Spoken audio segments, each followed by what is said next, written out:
Donc, aujourd'hui, nous allons concentrer de l'eau sucrée. Avant de charger la canne d'évaporation avec le mélange, il faut d'abord vérifier que celle-ci est vide, ainsi que l'ensemble des bacs de recettes. Donc, pour cela, j'ouvre la vanne qui est ici, et je n'oublie pas de la refermer juste après, et je récupère le liquide.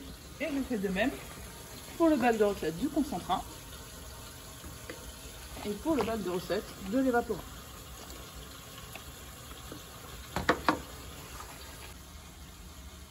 Nous allons procéder au chargement de la canne d'évaporation. Pour cela, initialement, les flexibles de la pompe sont dans de l'eau déminéralisée. Il faut les transférer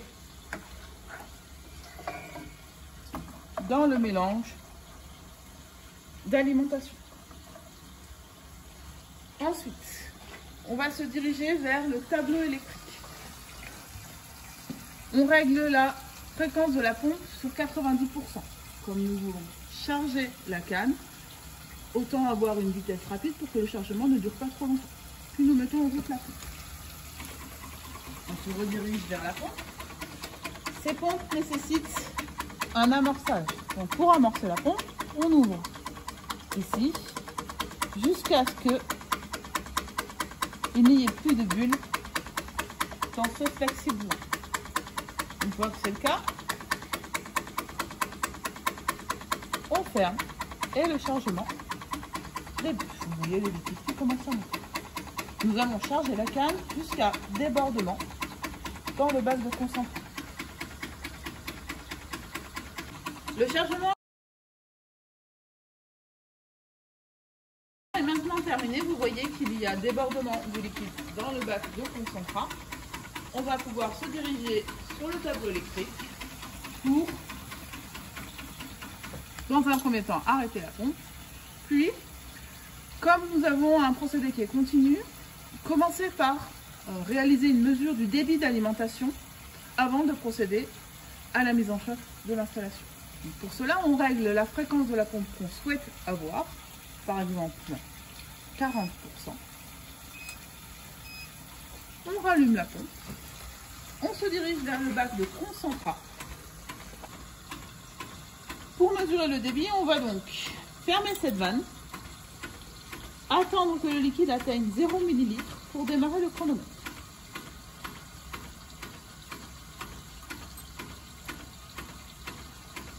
Nous arrêterons ensuite le chronomètre lorsque le liquide atteindra cette graduation-là.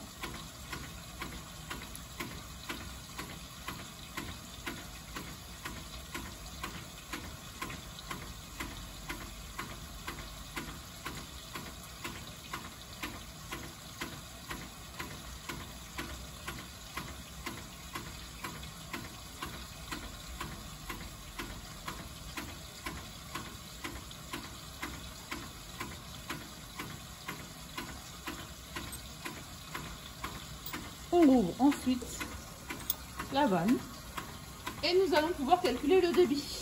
Pour déterminer le débit d'alimentation, nous allons pouvoir utiliser cette relation-là. Le débit volumique, que l'on note QV, sera le volume divisé par la durée pour obtenir ce volume. Ici, le volume, c'était 75 ml et la durée était de 39 secondes. Ce qui va nous donner un débit de 1,9 ml par seconde. Nous voulons déterminer le débit massique d'alimentation. Pour cela, nous sommes allés au laboratoire contrôle qualité mesurer la masse volumique de l'eau sucrée d'alimentation, qui est de 1,03 g par millilitre. Pour obtenir le débit massique, que je note QM, je vais multiplier cette masse volumique par le débit volumique. 1,03, je multiplie 1,9, ce qui nous donne 1,96 g par seconde.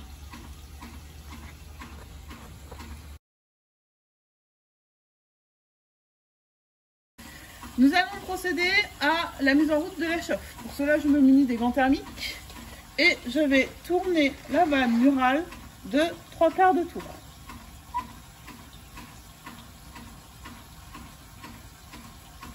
Puis, je me dirige vers cette vanne-là que je vais ouvrir. La suite se fait sur le synoptique. Je vais vouloir mettre en route la chauffe. Pour le moment, je suis en mode manuel avec une ouverture en rouge de 0%. La vanne est donc fermée. Je vais me placer en mode automatique. Maintenant que la chauffe est en route, vous voyez la valeur en vert qui augmente petit à petit, ce qui signifie que le capteur de température à l'intérieur de la bougie mesure l'arrivée de vapeur, puisque la vapeur ayant une température supérieure à 100 degrés, on va avoir une température qui va augmenter. La chauffe a démarré. Je me remets sur le synoptique et je vais pouvoir attendre la mise en régime de l'installation.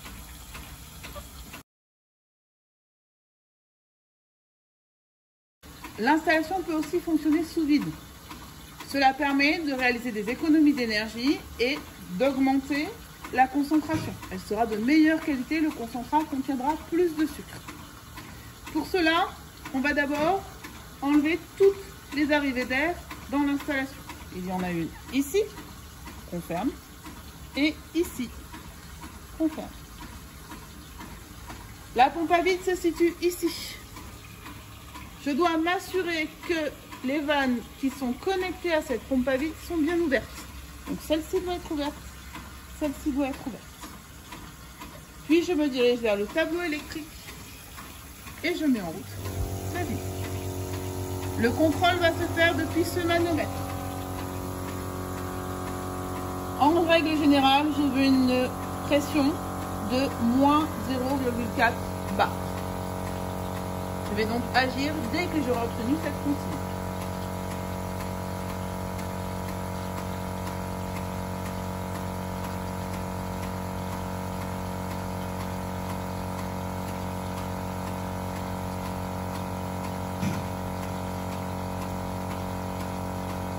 Vous voyez que la pression diminue trop.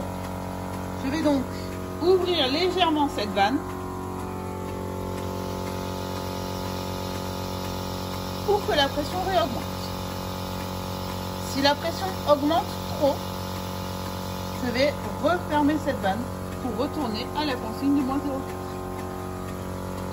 C'est un réglage à faire en continu sans quitter la machine.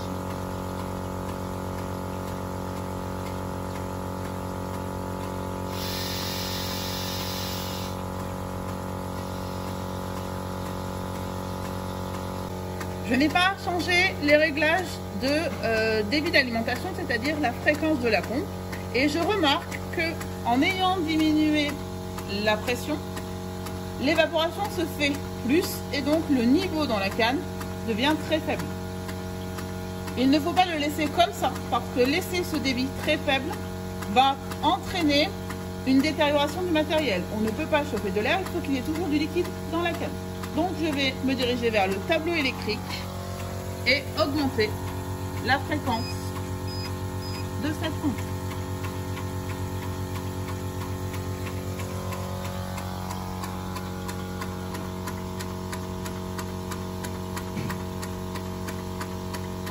En augmentant le débit, je vois que je recommence à avoir un liquide qui s'écoule dans le concentrat. La canne est donc suffisamment remplie.